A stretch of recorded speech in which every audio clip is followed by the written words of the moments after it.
Hola, esta es una entrevista sobre inmigración y vamos a hacerle unas preguntas. ¿Cómo es su nombre? Mi nombre es Sara Esther Majorel. Bueno, ¿de dónde viene? Yo soy de acá de la Argentina, pero mis ascendientes vinieron de Francia. ¿Por qué causa se vinieron a la Argentina? Se vinieron a la Argentina en la época de la guerra, cuando era la Segunda Guerra Mundial en Europa. Entonces, bueno, decidieron venirse buscando un lugar más tranquilo para vivir. ¿Quiere añadir algo más sobre...? ¿Cómo no? Sí, te puedo contar que toda mi familia paterna es gente venida de allá de Francia. En la época que ellos se vinieron muchas familias que venían todas juntas y se instalaron. Originariamente mi familia es de Cruz Alta, que es un pueblo que queda acá en Córdoba a 60 kilómetros para el sur.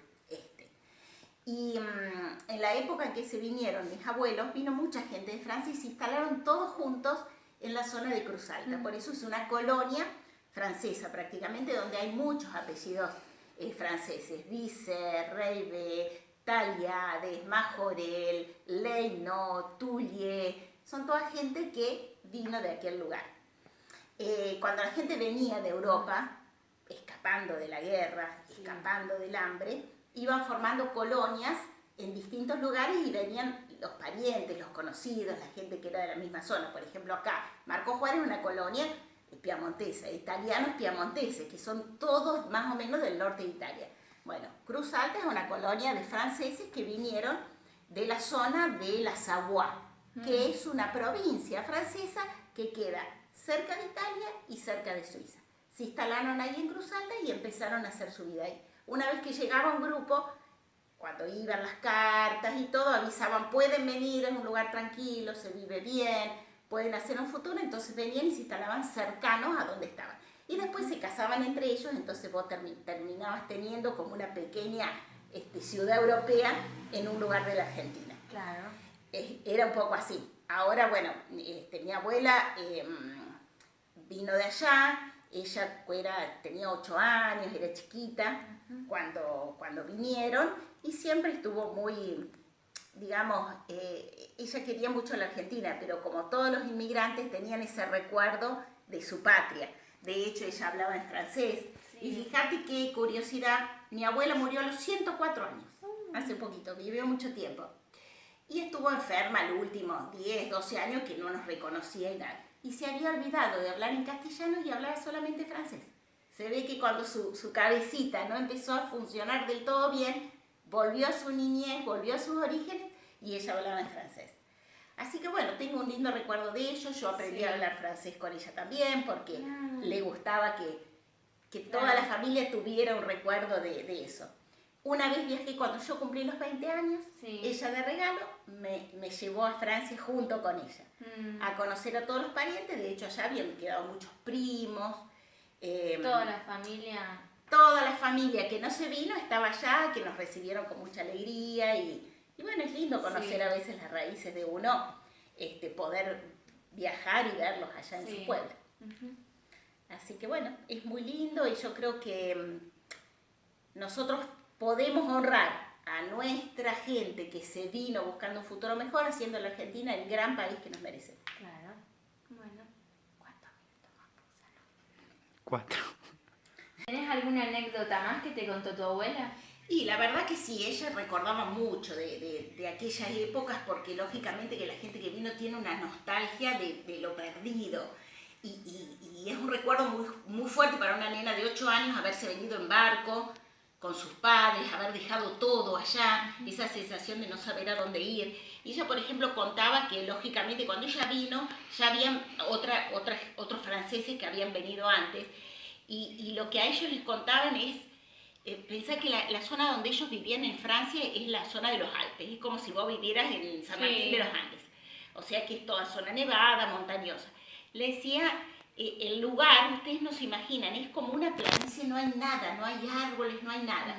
Entonces, bueno, los primeros que vinieron, anteriores a ella, les contaban que salían de Buenos Aires, agarraban una carreta, los caballos, que no tenían nada, iban y se metían, se internaban en la pampa, porque al lugar donde llegaban, esas tierras no tenían dueño. Entonces vos simplemente dabas, ella contaba, ¿no? Iban con los caballos y la carreta. A un lugar que más o menos les parecía, daban toda una vuelta con los caballos, así marcando mucho, mucho, mucho, para que se marque el terreno, y decían, bueno, llegamos. Y ahí era. De hecho, mi abuela, por ejemplo, siempre nos contaba, ellos tenían un pedazo de campo, como casi toda la gente que venía de allá, se metían adentro de la pampa y se ubicaban y tenían un pedazo de campo, porque no era, como que no tenía dueño, no tenía valor económico. Entonces se decía, por ejemplo, no teníamos para cocinar, no teníamos con qué hacer fuego, porque en la pampa en esa época no había árboles. Entonces no es que vos decís cortaba y hacías leña. Entonces tenían una marlera, sembraban el maíz, juntaban el maíz a mano, lo desgranaban todo, vendían la semilla o lo usaban para las gallinas y con los marlos hacían fuego. Pero claro, el marlo es como un tergopol, dura muy poquito el fuego. Entonces eran montañas y montañas de marlo para poder con eso la cocina leña, hacer de comer. Digamos, ellos tuvieron que hacer un poco la patria en el sentido de que claro, cuando llegaban no tenían con qué. Entonces traían, por ejemplo, muchos traían en los bolsillos las esquejas de las vides para sembrar y empezar a tener algo. Digamos, fue una vida dura, pero ellos lo recordaban con el cariño de decir, fuimos a una tierra que nos recibió y que nos permitió hacer un futuro.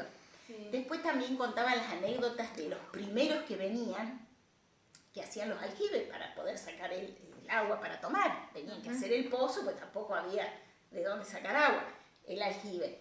Y cuando venían los malones, que venían del sur de la Pampa, a esta zona, a arrasar con todo, se metían todos adentro de los aljibes. Los falsos aljibes, que no llegaban hasta el pozo de agua, se metían adentro para que la indiada pase el largo y no los agarre.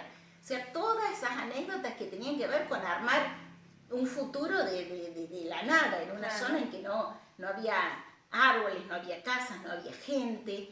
Y bueno, y por eso se juntaban en comunidades y querían estar todos juntos, porque de alguna manera se conocían. ¿Y el idioma?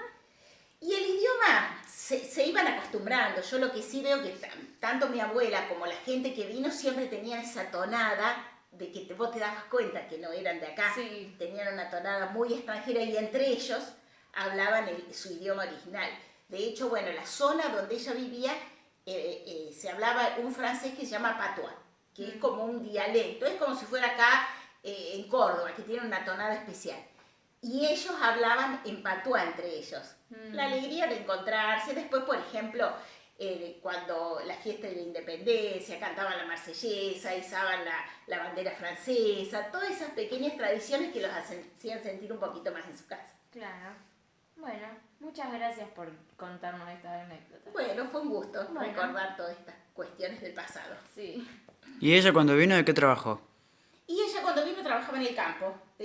O sea, casi toda la gente trabajaba en el campo porque tenían que agarrar el arado y era un trabajo de hombres y de mujeres, no era solo de hombres. Las mujeres también recogían en esa época el trigo, el maíz, se hacían como grandes montañas y después de ahí a esa montaña tenían que hacer como unas hogazas de trigo, el maíz sacarla a mano, todo separar la semillita. Era un trabajo intenso para la gente de esa época.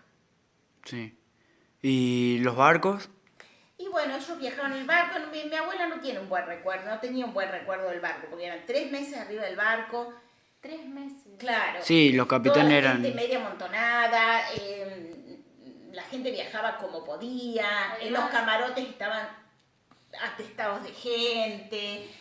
Imagínate vos la comida que comían, la habían cargado hace 3 meses allá, en una época en que no había refrigeración, no había heladera, no había Llegó nada. de suerte, porque además es muy riesgoso.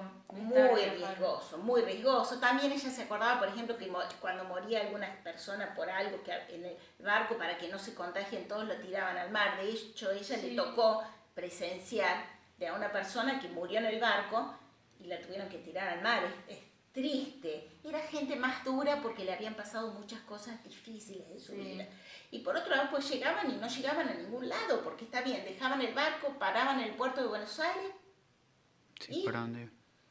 no tenían a dónde ir, no tenían con quién contactarse, era difícil, la verdad que sí. Sí, ella no la pasó bien en el barco, aparte esa sensación de venir la tormenta, vomitar, espantoso. Tenía 8 años, pensaba que era una niñita. Sí. Pero, bueno, era la que le tocó.